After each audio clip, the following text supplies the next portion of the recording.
சரி உங்களால தான் பிள்ளைங்க வந்தாங்க. அப்ப நீங்க பேசாம நான் உங்க பிள்ளைங்க பேச வச்சிருக்கேன் சார். ஆன்சர் மூலமா பேச வச்சுட்டா இந்த அளவுக்கு வந்திருக்காங்க. அப்ப நீங்களும் பேசலாம் தாராளமா. வெல்கம். நான் வந்து இங்க அமர்ந்ததுல இருந்து இந்த ஒரு ஸ்டூல் ஒன்று பார்ப்பேன். இது பார்க்கறதுக்கு சாதாரண எல்லாரும் தெரியுது. அந்த ஸ்டூலு பேரண்ட்ஸ் அண்ட் ஸ்டூடெண்ட்ஸ் இந்த ஸ்டூல் எல்லாருக்கும் தெரியுது சார். இந்த ஸ்டூல் சாதாரணமாக தெரியலாம். This first step. நம்ம மேல நம்ம பிள்ளைங்க வர்றதுக்கு மேம் வந்து ஒரு ஃபர்ஸ்ட் ஸ்டெப்பை ரெடி பண்ணிட்டாங்க, ஏறிட்டாங்க பிள்ளைங்க. அழகான, அதாவது ஒரு குழந்தை கூட முதலா சொன்னாலும் அதிகமா சொன்னாலும் ஆங்கிலத்துல சொன்னாலும் தமிழ்ல சொன்னாலும்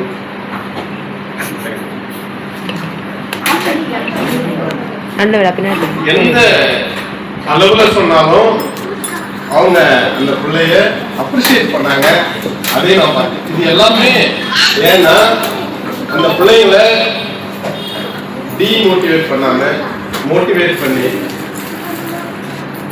ரொம்ப அழகா அந்த பிள்ளைங்களுடைய தன்னம்பிக்கை ஊக்குவித்தார்கள். அது எனக்கு ரொம்ப மகிழ்ச்சியா இருந்தது.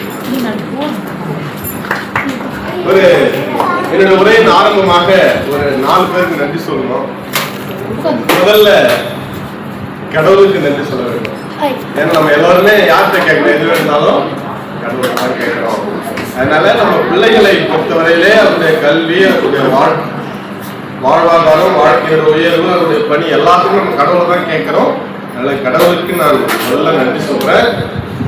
இரண்டாவதாக ஆசிரியர்களுக்கு நான் நன்றி சொல்லுவேன்.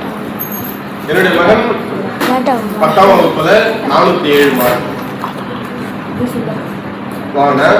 நான் 400 மார்க் தான் கேட்டேன். அவங்க தெரியும், நான் அடிக்கடி சொல்லுவேன் 400 மார்க் என் பையனை வாங்க வச்சுருங்க எப்படியாச்சும் அப்படின்னு சொல்லுவேன். அது காரணம் நான் பின்னாடி 3வது விஷயத்துல நான் சொல்லுவேன். அதனால முதல்ல என்னுடைய மகனுக்கு மாத்திரமல்ல இங்க இருக்கிற ஸ்டூடெண்ட்ஸ் எல்லாருக்கும் போதித்து இந்த டியூஷன் சென்டரோட ஆசிரியர்களுக்கும் என்னுடைய நன்றியை நான் தெரிவிக்க கடமைப்பட்டிருக்கிறேன். இந்த நேரத்தில் உங்களோட ஸ்கூல் டீச்சர்ஸ்க்கு நான் நன்றி சொல்றேன். அவங்கெல்லாம் இங்க இல்லைன்னா கூட அவங்களும் ஆசிரியர்கள் தான். அவங்களுக்கு நான் நன்றி சொல்ல கடமைப்பட்டிருக்கின்றேன். இவங்கெல்லாம் நம்ம ஆசிரியர்களாக தான் பார்க்குறோம். ஆனால் நான் வந்து இவங்கெல்லாம் ஒரு பெற்றோராகவும் பார்க்குறேன்.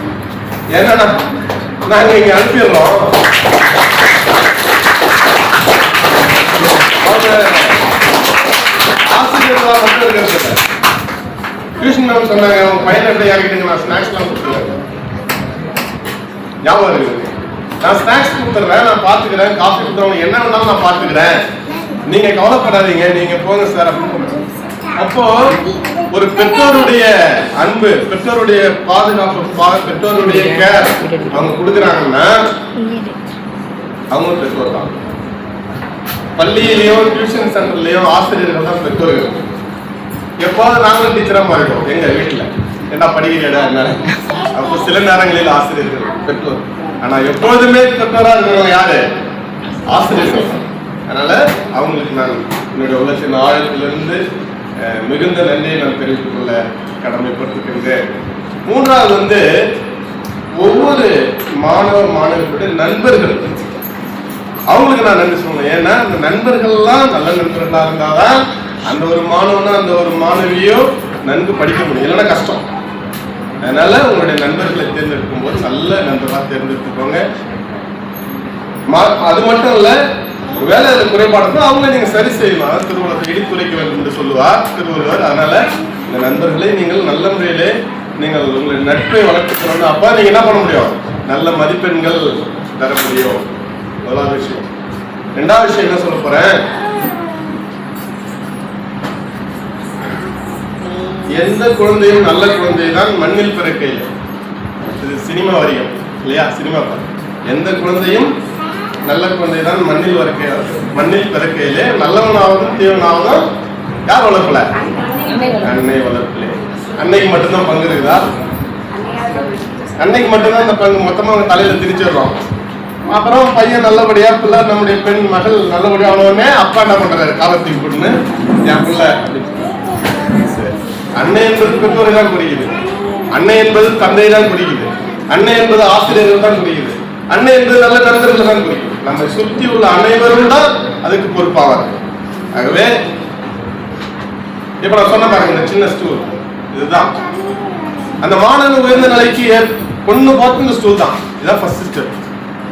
ஆகவே நான் அந்த நண்பர்கள் அனைவருக்கும் நேரத்தில் நன்றி சொல்றேன். கடைசியா ஒரு தந்தையாக நான் அடிக்கடி மகன் என்ன நேராக சொல்லிடுவேன், நான் படிக்கிறதுக்கு கொஞ்சம் கஷ்டம் தான் அப்படின்னு சொல்றேன். படிக்கிற வேலை கொஞ்சம் கஷ்டம் தான், ஆனா என்ன பண்ணணும், படிச்சுதான் ஆகணும். வாழ்க்கையில் உயர வேண்டும் என்றால் கல்வி. அதனால இந்த காமராஜர் தினத்துல இந்த ஒரு விழா, இந்த கல்வி எவ்வளவு முக்கியம் என்பதை வலியுறுத்துவதற்காக. அதனால சொல்லுவேன், நான் ரொம்ப கஷ்டமா படிக்கிறது, ஆனா வந்து படிச்சுதான் ஆகணும் அப்படின்னு சொல்லி. ஆகவே இந்த கல்வி என்பது எவ்வளவு முக்கியம் என்பதை இந்த நாள்ல நம்ம காமராஜர் பிறந்த நாள் மூலமாக நம்ம எல்லாம் தெரிஞ்சுக்கணும். கடைசியாக நான் ஒரு விஷயம் சொல்ல போறேன். அந்த 407 மார்க்கை பற்றி தான். 407 மார்க் என்ன, நான் வந்து இதை வந்து உங்களுக்கு சொல்ல வேண்டும் அப்படின்றதில்ல, நான் என்னுடைய சிந்தனையை நான் உங்களோடு பகிர்ந்து கொள்கிறேன், அவ்வளவுதான். இப்போ நான் சொன்ன மேம் கிட்ட வந்து 400 மார்க்கு குறையாம ஆகணும். இதே தான் நான் ஸ்கூல்லையும் சொன்னேன். ஸ்கூல் மிஸ் கூட என்ன சொன்னாங்க, என்னங்க உங்க பையன் அதுக்கு மேலே வாங்குவோம், நீங்க குறைச்சி மதிப்பீங்க, அதுக்கு மேலே வாங்கினா அவனுடைய விருப்பங்க, நான் 400 மார்க் வாங்கணும். இது ஏன் சொல்றேன்னா, சில நேரங்களில் பெற்றோரை நம்ம என்ன பண்ணோம்னா ஸ்கூல் ஃபர்ஸ்ட் வாங்கணும் திணிக்கிறோம் பிள்ளைங்க. அவ்வளவு திணிப்பு வேண்டாம். ஃபர்ஸ்ட் ஸ்கூல் ஃபர்ஸ்ட் வாங்கணும், கிளாஸ் ஃபர்ஸ்ட் வாங்கணும், ஸ்டேட் ஃபர்ஸ்ட் வாங்கணும், இப்படி இந்த ஃபர்ஸ்ட்னு ஒரு பிள்ளைய போட்டு நம்ம திணிச்சிடறோம். அப்படி நான் திணிக்கவில்லை, என்னுடைய மகனுக்கு நான் திணிக்கல. ஃபர்ஸ்ட் மார்க் வாங்கணும், ஸ்கூல் ஃபர்ஸ்ட் வாங்கடா, கிளாஸ் ஃபர்ஸ்ட் வாங்க, திணிக்கவே இல்லை. நீ கடைசி மார்க் வாங்கணும் பரவாயில்ல, அது 400 இருக்கணும்னு சொன்னேன். என்னுடைய எய்ம், என்னுடைய திட்டம் ஒண்ணு, இப்படி 400 மார்க் தான் என்னுடைய பிளான், அவ்வளவுதான். அதுல நீ கடைசி மார்க் வாங்கினா கூட பரவாயில்ல, ஏன்னா எல்லாரும் அவன் கிளாஸ்ல 50 பேர், 400 கடைசி பையன் 450 பேர், 49வது பையன் 401 மார்க், 50வது பையன் என் பையன் வச்சுங்களேன், அவன் 400 மார்க் கடைசி மார்க், பரவாயில்ல, ஐ எம் ஹாப்பி. ஏன்னா நான் கேட்டது 400 மார்க். அதனால நம்ம ஒரு திட்டத்தை பிளான் பண்ணின்னு அந்த பாதையை நோக்கி 500 கூட கேளுங்க, நான் வேணாம் சொல்றேன், பெற்றோர்களுக்கு சொல்றேன், 500 கூட கேட்க, எனக்கு 400 போதும் நான் கேட்டேன், 500 கூட கேட்கலாம். ஆனா ஸ்கூல் ஃபர்ஸ்ட் எடு, போட்டி போடு, இப்படிப்பட்ட அந்த போட்டியில வந்து பிள்ளைகளை திணிப்பது என்பது என்னை பொறுத்த வரைக்கும் எனக்கு அதுல உடன்பாடு இல்லாத காரணத்தினால நான் ஒரு 400 மார்க் வாங்கணும்னு சொன்னேன். அதோட இல்ல, 12ல வந்து 450 வாங்கணும்னு சொல்லியிருக்கேன். அதனால நான் கேட்ட மார்க்கை எடுத்து கொடுத்துறான்.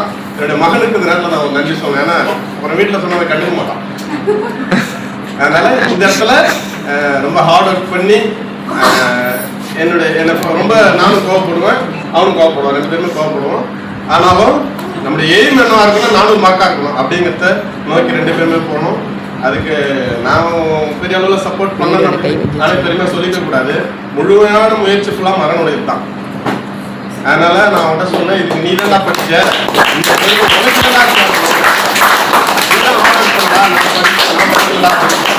ஏன்னா பெற்றோராக தான் என்னுடைய கடமை நான் செய்தேன். பெற்றோராக நான் என்ன செய்யணுமோ செய்ய வேண்டுமோ அதை நான் செய்யறேன். அவன் தான் படிச்சு அவன் தான் மாட்டான். +2 சொல்லியிருக்கிறேன். இப்போ முன்னாள் மாணவன் சொன்னாங்க, இன்னும் இன்னொரு மாணவனாக தான் இருக்கிறான். மறுபடியும் டியூஷனுக்கு வரணும், ஏன்னா மறுபடியும் டியூஷனுக்கு வரணும்னு சொல்லியிருக்கிறான். 11th அப்படிங்கிறதுல ஒரு 2-3 மாசம் ரிலாக்ஸ் பண்ணிட்டு 12th சப்ஜெக்ட் ஆமையும் மறுபடியும் இங்கே தான் டியூஷனுக்கு வருவான்னு தெரிவிச்சுக்கிறேன். அதனால இப்படிப்பட்ட ஒரு நான் எனக்கு இந்த போட்டியில பிள்ளைங்களை ஈடுபடுத்துறது எனக்கு உடன்பாடு இல்லை. அதனாலதான் நான் என்ன பண்ணேன், இவனை வந்து ஒரு கீபோர்டு கத்துக்கணும் அப்படின்னு சொல்லிட்டு அவனை கத்துக்க வச்சேன். அதுலயும் அவன் வந்து இனிஷியல் கிரேட் உட்பட இனிஷியல் 1, 2, 3, 4, 5 மொத்தம் 6 எக்ஸாம் வந்து ட்ரைனிட்டி காலேஜ் லண்டன், அந்த காலேஜ் எல்லாருக்கும் ஸ்டூடெண்ட்ஸும் தெரிஞ்சிருக்கும்னு நினைக்கிறேன். அதனால 6ஆம் கிரேட் வந்து ஒரு பாதி அளவு பண்ணியிருக்கிறோம், 10th நிறுத்திட்டேன். அதனால பிள்ளைகளை நான் என்னை பொறுத்த வரைக்கும் நான் போட்டியில் அவரை ஈடுபடுத்த நான் விரும்புகிறேன். போட்டியில் ஈடுபடுத்தாம ஒரு அமைதியான ஒரு நல்ல வாழ்க்கை வாழ வேண்டும் என்ற நோக்கத்தோடு நான் என்னுடைய நடவடிக்கைகள், என்னுடைய முன்னெடுப்புகள் எல்லாம் இருந்து கொண்டிருக்கின்றன. அதனால கல்வியை பொறுத்தவரையில நான் அவனை இந்த 9th 8th இங்கே டியூஷன் படிக்கிறான். நான் 7th ரொம்ப கொஞ்சம் கஷ்டத்தோட தான் இருந்தேன் எப்படி ஷேப் பண்ணணும் அப்படின்னு சொல்லிட்டு. ஆனால் இந்த இடத்துக்கு வந்த பிறகு நியூட்ரிஷன் சென்டருக்கு வந்த பிறகு ஒரு ஷேப் கிடைச்சிச்சு. அதை நான் உண்மையாக சொல்லி ஆகணும். நான் ஒரு மன திருப்தி அடைந்தேன். இந்த இடத்துல அவன் எடுக்கிற மார்க் பார்த்து அவனுடைய ப்ரொமோஷன்ஸ் கொஞ்சம் கொஞ்சமாக அவனுடைய மார்க் ஏறினே வந்ததையும் பார்த்து நான் சந்தோஷப்பட்டேன். எனக்கும் ஒரு கான்ஃபிடன்ஸ், ஓகே இங்கேயே அவன் கண்டினியூ பண்ணட்டும் அப்படின்ட்டு. அதை வந்து அவனுக்கு உறுதுணையாக இருந்து இங்கே இருக்க டீச்சர்ஸ் மற்றும் டீச்சர்ஸ் நம்ம எல்லாருமே சேர்ந்து அவனுக்கு உறுதுணையாக இருந்து அந்த பாதை காட்டினாங்க. அதுக்காக மீண்டும் ஒரு முறை அவங்களுக்கு நன்றி சொல்லி பிள்ளைகள் அனைவருக்கும்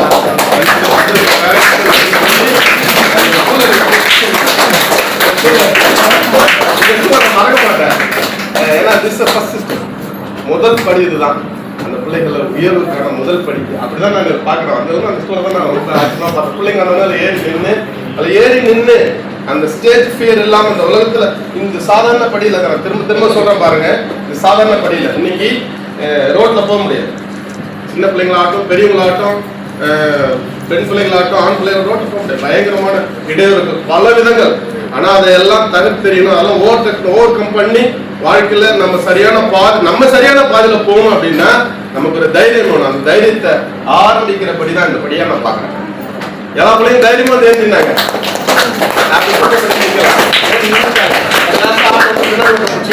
பாட்ட சொல்லலாம். ஸோ அது ஒரு கான்ஃபிடன்ஸ், ஒரு நம்பிக்கை ஏற்படுத்துகிற இந்த ஸ்கூல்ல நான் பாக்குறேன். ரொம்ப எனக்கு ஸ்கூல் பிடிச்சது. ஸோ இந்த வாய்ப்பு கொடுத்தவங்க அனைவருக்கும் நான் நன்றி சொல்லி